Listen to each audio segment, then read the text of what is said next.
CM Yogi Adityanath लगातार तूफानी प्रचार में जुटे हुए हैं। 5वां चरण पूरा हो चुका है। छठे चरण की तैयारी में सीएम योगी आदित्यनाथ ताबड़तोड़ जनसभाएं आज करते हुए नजर आएंगे। यूपी में 5 जगहों पर उनकी जनसभाएं होंगी। श्रावस्ती, डुमरियागंज, संत कबीर नगर में उनकी जनसभाओं का आयोजन हो रहा है। वहीं आपको बता दें कि बस्ती और आजमगढ़ में भी प्रचार करेंगे सीएम योगी आदित्यनाथ। और जैसा कि लगातार ये भी चर्चा चल रही थी कि वाराणसी में आज सबसे बड़ा मातृशक्ति सम्मेलन का आयोजन हो रहा है, तो प्रधानमंत्री नरेंद्र मोदी के साथ ही सीएम योगी आदित्यनाथ इस सम्मेलन में भी शिरकत करते हुए नजर आएंगे। तो सीएम योगी आदित्यनाथ लगातार धुआंधार प्रचार करते हुए नजर आ रहे हैं। बीजेपी के लिए एक फायर ब्रांड नेता के तौर पर और एक स्टार प्रचारक के तौर पर उनकी लोकप्रियता का असर हर जगह सर चढ़कर बोलता हुआ नजर आ रहा है। तो सीएम योगी आदित्यनाथ आज तूफानी प्रचार में अलग अलग जनसभाएं करेंगे। यूपी में 5 जगहों पर उनकी जनसभाएं हैं। श्रावस्ती, डुमरियागंज, संत कबीर नगर में उनकी जनसभाएं होंगी और साथ ही बस्ती और आजमगढ़ में भी चुनावी प्रचार करने के लिए पहुंचेंगे सीएम योगी आदित्यनाथ।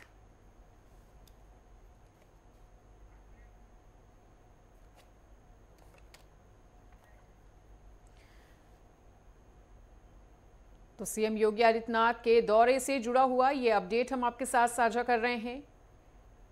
तो प्रधानमंत्री नरेंद्र मोदी के साथ ही आज वाराणसी में भी मातृशक्ति सम्मेलन में शिरकत करने के लिए सीएम योगी आदित्यनाथ पहुंचेंगे। बैक टू बैक ताबड़तोड़ रैलियां करेंगे। श्रावस्ती, डुमरियागंज, संत कबीर नगर में उनकी जनसभाएं हैं।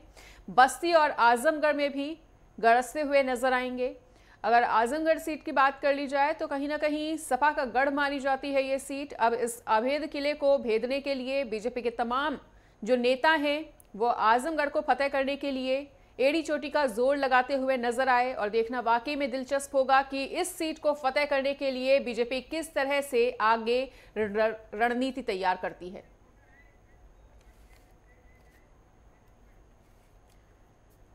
और इसी बीच हमारे साथ UP state head Raghavendra Pratap Singh और आजमगढ़ से हमारे साथ राम अवतार उपाध्याय जुड़ चुके हैं। उनका रुख करते हुए सबसे पहले आपके पास आना चाहेंगे राम अवतार। जिस तरह से आज आजमगढ़ में भी सीएम योगी आदित्यनाथ के पहुंचने का कार्यक्रम है, लगभग कितने बजे से वहां पर जनसभा का आयोजन होगा? कितने बजे तक सीएम योगी आदित्यनाथ पहुंच जाएंगे? मैं इस समय सगड़ी क्षेत्र में हूँ और यहाँ पर 40 मिनट पर आने वाले हैं। सीएम योगी का उड़न खटोला उतरनेगा और यहाँ पे जनसभा को संबोधित करेंगे। आपको मनीषा जी बता दूं कि दक्षिण से लेकर के उत्तर तक, यानी दक्षिण में प्रधानमंत्री का संसदीय क्षेत्र है, तो उत्तर में सीएम योगी गोरखपुर में रहते हैं और आज बीच में आजमगढ़ में लगातार सीएम योगी का दौरा चल रहा है। 16 तारीख से ये लगभग उनका तीसरा दौरा है और तीसरे दौरे में उन्होंने कई 5 जनसभाएं कर दी हैं। और साथ में आपको मनीषा जी बता दूं कि ये आजमगढ़ की एक सीट को लेकर के जहां समाजवादी पार्टी कड़ी मेहनत कर रही है, वही सांसद दिनेश लाल यादव और निरहुआ भी अपनी इस सीट को बचाने के लिए, कमल खिलाने के लिए पूरी तरह से मेहनत कर रहे हैं। आपको बता दूं मनीषा जी की इस समय जो यहाँ का पारा है वो कहीं न कहीं सियासी पारा काफी बढ़ चुका है, कारण कि यहाँ पर अब चुनाव 25 मई को होने हैं। 6वें चरण में मतदान होना है। 23 तारीख को प्रचार प्रसार यहाँ बंद हो जाएंगे और जिसे लेकर के अब पूरी तरह से ये लोग अपनी ताकत झोंक दिए हैं। अखिलेश यादव आज देखिए जहाँ सीएम योगी 3:40 पे आ रहे हैं, तो वहीं अखिलेश यादव का भी यहाँ पर जनसभा है। साथ में डिंपल यादव, यानी अपना गढ़, आजमगढ़ को अपना गढ़ समझने के लिए और समाजवादी पार्टी इसे बचाने के लिए आज पूरा समाजवादी पार्टी का कुनबा यहाँ पे है। चाहे वो शिवपाल यादव की बात कर ले, चाहे रामगोपाल यादव की बात कर ले, आदित्य यादव की बात कर ले, डिंपल यादव, अखिलेश यादव, सभी लोगों ने अपना यहाँ डेरा डाल दिया है और किसी भी तरह से चाह रहे हैं कि ये 22 की पुनरावृत्ति न हो पाए और यहाँ से धर्मेंद्र यादव एक बार फिर जीत जाए। लेकिन जहां यहाँ पे जो दलित वर्ग है वो पूरी तरह से निर्णायक है। इस चुनाव में अगर दलित जिसके तरफ अपना झुकाव करेगा वो निश्चित यहाँ से वो पार्टी जीतेगी, चाहे वो कमल खिलेगा या फिर साइकिल पंचर होगी या साइकिल जीतेगी।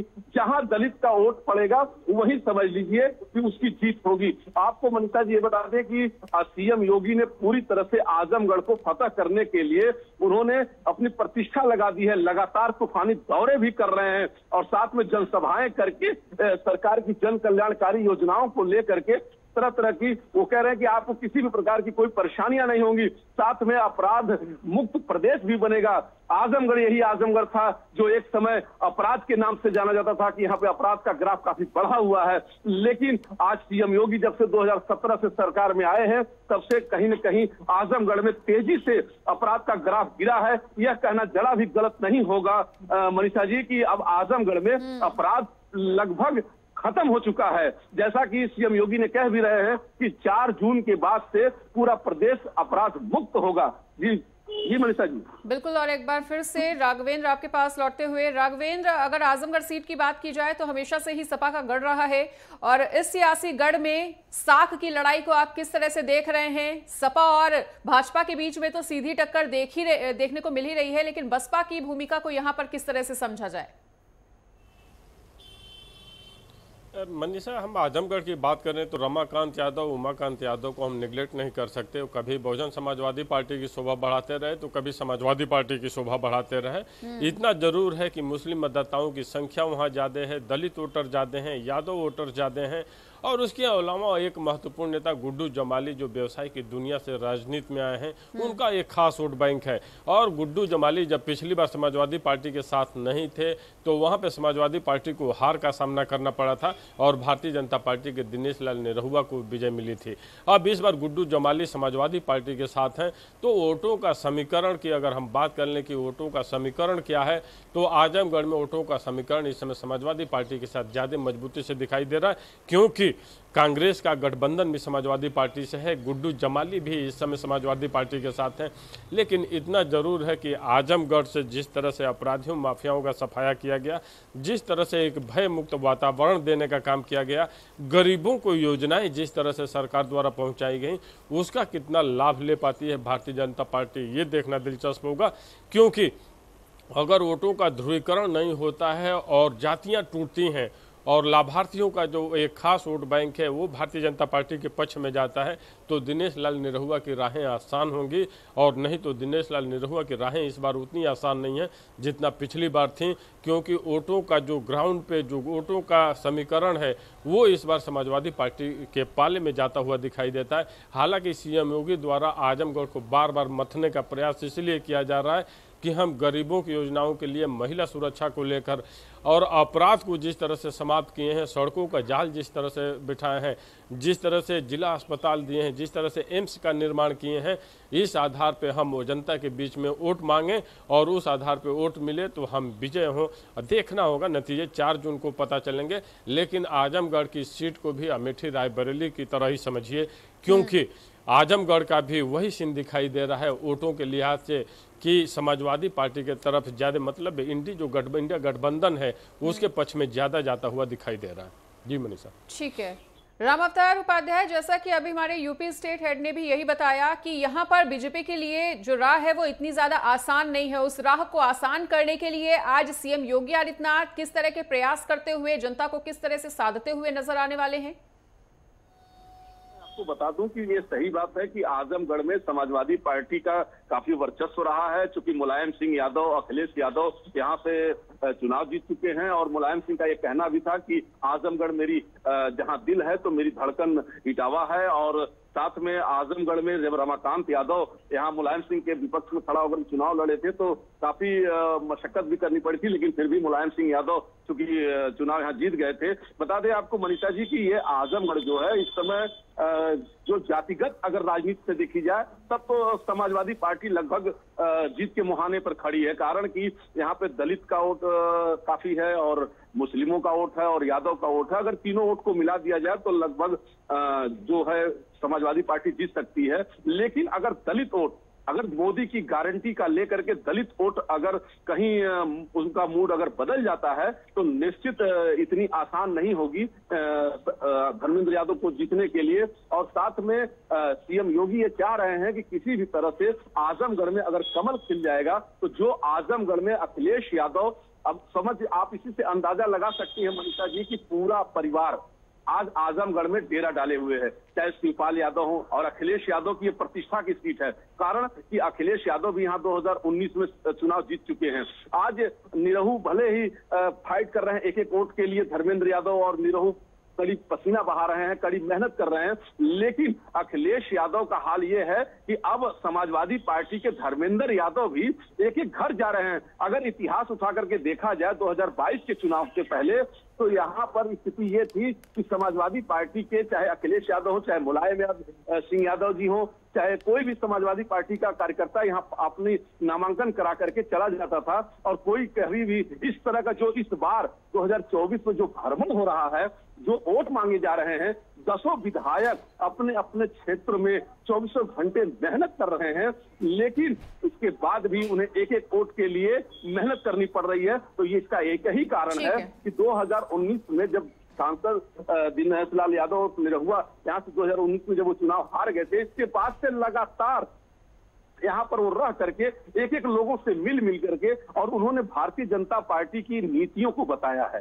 साथ में जन कल्याणकारी योजनाओं को लेकर के वो काफी लोगों को जागरूक भी किए हैं। उसी का नतीजा ये है कि आज सांसद दिनेश लाल यादव चाहे किसी के दुख में सुख में सब में जब पहुंचते हैं तो अब समाजवादी पार्टी के भी धर्मेंद्र यादव हर जगह जाते हैं, किसी के सुख दुख में भी जाना शुरू कर दिए। नहीं तो समाजवादी पार्टी का 2019 के पहले या 2022 के उपचुनाव में जो धर्मेंद्र यादव आए थे यहाँ पर उस समय तक कोई भी, चाहे मुलायम सिंह यादव हो, चाहे अखिलेश यादव हो, चाहे धर्मेंद्र यादव हो, इस तरह का दौरा नहीं करते थे और उनको ये विश्वास था कि ये आजमगढ़ अपना गढ़ है। लेकिन इस बार तो हवा बदलती हुई नजर आ रही है, फिजा बदलती हुई नजर आ रही है और देखना वाकई में दिलचस्प होता है कि इस बार सियासी गढ़ में जो साख की लड़ाई है वो कौन सा मोड़ लेती है। फिलहाल दोनों ही सहयोगी बने रहिए हमारे साथ, लगातार बड़े अपडेट आपके साथ साझा कर रहे हैं, पर फिलहाल यहाँ पर रुकेंगे एक छोटे से ब्रेक के लिए।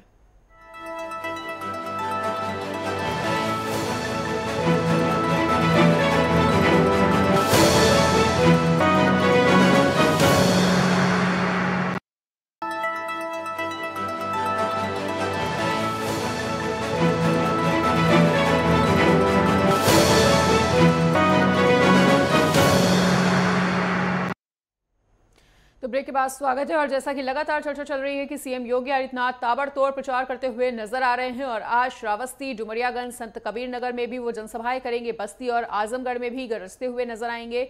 और इसी बीच हमारे साथ श्याम सुंदर शुक्ला भी सिद्धार्थनगर से जुड़ चुके हैं। तो श्याम सुंदर, अगर सिद्धार्थनगर की बात की जाए तो यहाँ पर किस तरह का मुकाबला आप देख पा रहे हैं और यहाँ की जनता को साधने के लिए सीएम योगी आदित्यनाथ के क्या कुछ प्रयास? जी, आपको बताना चाहेंगे कि जिस तरीके से आज मुख्यमंत्री योगी आदित्यनाथ का सिद्धार्थनगर जनपद के डुमरियागंज विधानसभा में कार्यक्रम है और कहीं ना कहीं यहाँ पर जनता को जो साधने का प्रयास करेंगे कि जिस तरीके से यहाँ के प्रत्याशी, भाजपा के जो प्रत्याशी है सांसद जगदम्बिका पाल हैं और जगदम्बिका पाल लगातार 10 सालों से भाजपा से सांसद रहे हैं और इनका ये हैट्रिक होगा जब वो इस बार अगर यहाँ पे चुनाव जीत कर दर्ज करते हैं, उनका हैट्रिक होगा। उसको लेकर कहीं ना कहीं मुख्यमंत्री योगी आदित्यनाथ आज प्रचार के लिए यहाँ एक जनसभा जो है बड़ी विशाल जनसभा करेंगे। डुमरियागंज कन्या इंटर कॉलेज में उनका जनसभा होना है। 12:25 पर वो कन्या इंटर कॉलेज के ग्राउंड के बगल में उनका हेलीकॉप्टर लैंड करेगा और यहाँ पर जनता उससे लगातार वो रूबरू होकर और उनसे तो भाजपा प्रत्याशी के पक्ष में वोट करने की अपील करेंगे। जी बिल्कुल। और राघवेंद्र, अगर डुमरियागंज सीट की बात की जाए तो यहाँ पर मुकाबला किस तरह का देख पा रहे हैं और बीजेपी की भूमिका को लेकर यहाँ पर आपका क्या कुछ कहना? बिल्कुल मनीषा, चूंकि जगदम्बिका पाल पहले कांग्रेस के नेता थे और वर्षों तक कांग्रेस की राजनीति किए गए थे और उसके बाद जब भारतीय जनता पार्टी का दामन थामे तो डुमरियागंज का समीकरण और सीएम योगी आदित्यनाथ द्वारा जिस तरह का काम किया गया, वही पूर्वांचल का वो जिला है जहाँ पे गरीबी बहुत ज़्यादा है, शिक्षा बहुत ज़्यादा है, और सरकार की जो योजनाएं चली और भ्रष्टाचार पे जिस तरह से रोक लगे और डायरेक्ट बेनिफिट के माध्यम से सरकारी योजनाओं का लाभ जिस तरह से मिला, पूरा का पूरा समीकरण पूर्वांचल का ये बेल्ट भारतीय जनता पार्टी के पक्ष में जाता हुआ 2014 के बाद से ही दिखाई देने लगा। डुमरियागंज का समीकरण इस बार भी वैसा ही है जिस बार पिछली बार था, और डुमरियागंज में भारतीय जनता पार्टी पूरी मजबूती से चुनाव लड़ रही है और जीत की तरफ अग्रसर भी दिखाई दे रही है, क्योंकि वहाँ का गरीब तबका, वो चाहे किसी भी जाति धर्म का हो, वो भारतीय जनता पार्टी के साथ खड़ा दिखाई दे रहा है। बिल्कुल श्याम सुंदर, अगर डुमरियागंज सीट की बात की जाए तो यहाँ पर जाति जीत तय करती है, तो ऐसे में जातीय समीकरणों को किस तरह से यहाँ पर बैठाया गया है, मुकाबला कितना कड़ा और बड़ा देख पा रहे हैं डुमरियागंज सीट पर? जिस तरीके से अगर हम डुमरियागंज लोकसभा की बात कर ले, अगर जातीय समीकरण तो यहाँ डुमरियागंज सीट मुस्लिम माहौल सीट कहा जाता है, क्योंकि यहाँ से सबसे ज्यादा मुस्लिम मतदाता होते हैं। और कहीं ना कहीं अगर दूसरे नंबर पर आता है तो ब्राह्मण, जो ब्राह्मण होता है यहाँ पर सबसे बड़ा भूमिका ब्राह्मण का होता है कि वो जिस तरीके तरफ झुकाव करेगा और वही पार्टी यहाँ पे जीत दर्ज करेगी। तो कहीं ना कहीं भाजपा में भी ब्राह्मणों को एक अच्छी पकड़ है और ब्राह्मण लगातार भाजपा का सपोर्ट करते चले आ रहे हैं। जिस तरीके से 2 बार से लगातार सांसद जगदम्बिका पाल ब्राह्मणों के सपोर्ट से ही यहाँ से सांसद बनते आए हैं। इससे पहले कांग्रेस में रहे हैं, तो कांग्रेस में वो ब्राह्मणों के सपोर्ट से ही सांसद बने हैं। तो कहीं ना कहीं अगर यहाँ पर ब्राह्मण जिस तरीके से भाजपा के सपोर्ट में खड़ा है, तो यहाँ पर भाजपा को एक बड़ी सपोर्ट मिल सकती है। और यही अगर आपको बता दें कि जिस तरीके से यहाँ दलित भी मतदाता है, तो दलित को लेकर भी भाजपा ने पूरी तरह से यहाँ ताकत झोंकी है और लगातार दलितों को भी अपने तरफ करने के पक्ष में लगातार यहाँ भाजपा लगातार उनके गांव में जाकर नुक्कड़ सभाओं करके उनको फिर पक्ष में करने लगे। तो कहीं ना कहीं डुमरियागंज की जो लोकसभा की समीकरण है, तो वो पूरी तरह से साफ नजर आ रही थी, ये भाजपा के पक्ष में नजर आ रही थी। बिल्कुल राघवेंद्र, डुमरियागंज सीट की ही बात को आगे ले जाना चाहेंगे। अगर यहाँ पर चुनावी मुद्दों की बात कर ली जाए तो चुनावी मुद्दे कभी भी यहाँ पर जनता पर हावी होते हुए नजर ही नहीं आए हैं। ऐसे में जातीय समीकरणों को इस प्रकार से साधने का कोशिश किया गया है कि कहीं ना कहीं जो पाला है वो उनके फेवर में आ सके, उनके पाले में वोट बैंक मजबूत किया जा सके। तो ऐसे में विपक्ष की भूमिका को यहाँ पर किस तरह से समझा जाए? मनीषा, अगर हम डुमरियागंज की बात करें तो ये वो इलाका है पूर्वांचल का जहाँ पे गरीबी, अशिक्षा और ये भी कह सकते हैं कि पूर्व समय में भूखमरी जैसी शिकायतें भी रहीं। जातियों के समीकरण के हिसाब से अगर देखें तो मुस्लिम मतदाताओं के साथ साथ ब्राह्मण मतदाता, ऐसी अदर ओबीसी जो जातियां हैं वो भी बहुतायत में हैं। हालांकि चूंकि जगदम्बिका पाल कांग्रेस में पहले जुड़े थे तो काफ़ी कुछ होता, और उनके भी उनके साथ आज तक बने हुए हैं। और भारतीय जनता पार्टी द्वारा जिस तरह गरीबों की योजनाएं चलाई गई, जिसका लाभ मिला, वो ऐसे में गठबंधन के लिए जो मुख्य विपक्षी गठबंधन है उनके सामने बहुत बड़ी चुनौती हो गई, क्योंकि अब वो समय लद गया कि जातियों पे सिर्फ वोट पड़ते थे। एक लाभार्थियों का जो वोट बैंक तैयार हुआ उससे विपक्ष का जो गठबंधन है उसकी नींदें उड़ गई। इतना ही नहीं, अगर हम विपक्ष की बात कर लें तो विपक्ष को रैलियां करनी चाहिए, जिस तरह से मेहनत करनी चाहिए, वो भी 2014 के बाद से विपक्ष को महसूस हुआ। क्योंकि पूर्व समय में ऐसा देखा जाता था कि नेता पर्चा दाखिला कर दिया उसके बाद आता नहीं था, लेकिन भारतीय जनता पार्टी द्वारा जिस तरह की मेहनत की जा रही है, जिस तरह से रैलियों का आयोजन की जा रही है, इनके कार्यकर्ता जिस तरह गाँव-गाँव जा रहे हैं, उसको देखते हुए गठबंधन को भी ये लगा कि हमें मेहनत करनी चाहिए। और यही कारण है कि हम चाहे आजमगढ़ की बात कर लें, कन्नौज की बात कर लें, मैनपुरी की बात कर लें, वाराणसी की बात कर लें, अमेठी, रायबरेली, लखनऊ, किसी भी सीट की बात कर लें, हर जगह हर राजनीतिक दल पसीना बहाते हुए दिखाई दे रहे हैं। डुमरियागंज में गठबंधन लड़ने का प्रयास तो कर रहा है कि हम उन्हें हराएं, लेकिन जब वो माइनॉरिटी की बात कर रहा है तो वहाँ पे राम मंदिर का जो एक मुद्दा है, जो भगवान राम का मंदिर बना है अयोध्या में, वो भी डुमरियागंज, बस्ती, सिद्धार्थनगर, श्रावस्ती, बहराइच, जितने भी एरिया हैं वहाँ पे भी बहुत प्रभावी है राम मंदिर मुद्दा। और वोटों का जो समीकरण दिख रहा है वो गठबंधन के तरफ कम, भारतीय जनता पार्टी एनडीए गठबंधन के तरफ ज़्यादा झुका हुआ दिखाई दे रहा है। ठीक है, और आजमगढ़ से राम अवतार उपाध्याय भी लगातार बने हुए हैं, उनका एक बार फिर से रुख करते हुए राम अवतार आजमगढ़ में आज सीएम योगी आदित्यनाथ के साथ ही साथ अखिलेश यादव भी पहुंच रहे हैं। दोनों ही बड़े दिग्गज नेता आज आजमगढ़ की धरती पर गरजते हुए नजर आएंगे। ये जो सियासी गढ़ है वो भला ही सपा का रहा हो, लेकिन ये नहीं कहा जा सकता कि हमेशा से ही एक अभेद किला रहा है सपा के लिए। तो ऐसे में क्या कुछ परिवर्तन के हवा की उम्मीद की जाए? बिल्कुल मनीषा जी, बता दें कि ये चुनाव का जो T20 का मैच चल रहा है और इसमें स्थिति ये हो गई है कि अब तो सेमीफाइनल और फाइनल बच गया है। यानी अब 2 ही चरण बच गए हैं। 25 मई को चुनाव होना है और 1 जून को होना है। 2 ही चरण यानी सेमीफाइनल और फाइनल का मैच रह गया है। और इसमें अब ये देखना है कि दोनों ही, चाहे गठबंधन इंडी गठबंधन हो चाहे एनडीए हो, दोनों ही कितना अपनी पूरी ताकत लगा करके और फतह हासिल करते हैं। अगर हम आजमगढ़ की बात कर ले तो आज आजमगढ़ में पूर्व सीएम अखिलेश यादव तो वर्तमान सीएम योगी भी मौजूद हैं और दोनों लोग अपने अपनी बातों को रखेंगे। जनता को जहां लुभाने की बात करेंगे तो वहीं समाजवादी पार्टी बेरोजगारी को लेकर के बात करेगी, महंगाई को लेकर के बात करेगी। तो योगी जी भी अपनी इस बेरोजगारी और महंगाई को समाप्त करने की बात करेंगे। साथ में अपराध मुक्त उत्तर प्रदेश हो, कहीं ना कहीं दोनों लोग जनता को, जो आजमगढ़ की जनता है, इसे वो लोग अपनी सारी चीजों को जहां उनके सामने रखते हुए और उनसे वोट की अपील करेंगे। लेकिन एक बात मनीषा जी बड़ी खास यहाँ पे ये है कि इस बार के चुनाव में पूरी तरह से जो दौरे चल रहे हैं, जो पसीना बहाया जा रहा है इस चिलचिलाती धूप में, इस गर्मी में, पारा जबकि 42 डिग्री का चला गया है, लेकिन चाहे समाजवादी पार्टी हो चाहे भारतीय जनता पार्टी हो, एक एक वोट को लेकर के मशक्कत कर रही है और एक एक वोट को लेकर पसीना बहा रही है। एक यहाँ पे बड़ा दिलचस्प बातें आएंगी कि यहाँ पे बसपा के जो प्रत्याशी हैं वो एक मुस्लिम हैं और उनके सदर से अगर उन्होंने वोट काटा, अगर वो मुस्लिमों का वोट लेने में जहां सफल हो जाएंगे तो इतनी आसान अखिलेश यादव के लिए यहां से साइकिल दौड़ाना नहीं हो पाएगा। कारण कि मुस्लिम वोट जो शाह आलम गुड्डू जमाली अगली बार 2,62,000 वोट जो पाए थे, उसमें बसपा का मूल वोट भी गया था। ऐसा नहीं है कि 2,62,000 शाह आलम गुड्डू जमाली का है, लेकिन इस बार जो समाजवादी पार्टी ने उन्हें अपने तरफ आकर्षित करके विधान परिषद सदस्य बनाते हुए और समाजवादी पार्टी में लेकर के जहां जीत को अपने आसान समझ रही है, तो इतना आसान नहीं है कि आजमगढ़ में बैठे बैठाए समाजवादी पार्टी को जीत मिल जाएगी। कारण यही है कि समाजवादी पार्टी जो पहले की थी वो आज की जो है, अब आज की समाजवादी पार्टी में मेहनत हो रही है। कारण कि जो एनडीए गठबंधन है, योगी जी हैं, मोदी जी हैं, लगातार तूफानी दौरे कर रहे हैं। 50 दिनों से लगभग योगी जी का तूफानी दौरा चल रहा है। 3 दिनों में लगभग 6 दिनों में लगभग 3 बार यहाँ जनसभाएं, 6 जनसभाएं लगभग होने जा रही हैं उनकी। तो इससे अंदाजा ये लगाया जा सकता है मनीषा जी कि यहाँ पर काफी चुनाव जो हो कांटे का है।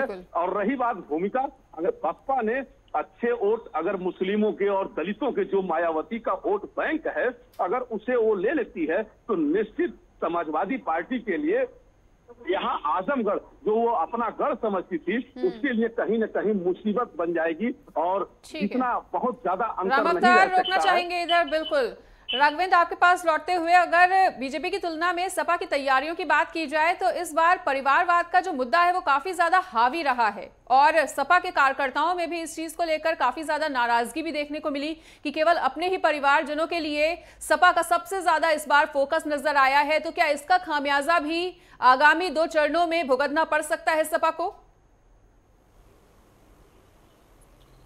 बिल्कुल मनीषा, जिस तरह में टिकट बंटवारा किया जा रहा था और समाजवादी पार्टी का जब टिकट वितरण हो रहा था, तो चाहे आदित्य यादव की बात कर लें या फिर डिंपल यादव की बात कर लें या फिर धर्मेंद्र यादव की बात कर लें या अखिलेश यादव की स्वयं की बात कर लें, जिस तरह का टिकट वितरण चला और परिवार के 5-5, 6-6 सदस्य जब चुनावी मैदान में आए, तो उस समय से भारतीय जनता पार्टी परिवारवाद को लेकर के हमलावर हुई और स्पष्ट शब्दों में कहा कि समाजवादी पार्टी के जो कार्यकर्ता हैं, जो अन्य यादव वर्ग हैं, वो सिर्फ पार्टी में दर्री बिछाने के लिए हैं और टिकट वितरण जब होगा तो प्रत्याशी तो इनके घर से ही बनाए जाएंगे। और देखिए, राजनीति में इस तरह का परिवारवाद जब चलता है तो कहीं ना कहीं से उसका दुष्प्रभाव भी ठीक है राघवेंद्र, समय की कमी के चलते फिलहाल अब इस चर्चा को आगे नहीं बढ़ाया जा सकता। तीनों ही सहयोगियों का हमारे साथ जुड़ने के लिए बहुत बहुत शुक्रिया। तो ताबड़तोड़ दौरे करने वाले हैं आज सीएम योगी आदित्यनाथ। अलग अलग जिलों में उनकी जनसभाएं हैं और इन जनसभाओं के माध्यम से जनता को साधने का भरसक प्रयास भाजपा के द्वारा किया जा रहा है। पल पल का अपडेट भी आपके साथ साझा कर रहे हैं, पर फिलहाल यहां पर रुकेंगे एक छोटे से ब्रेक के लिए।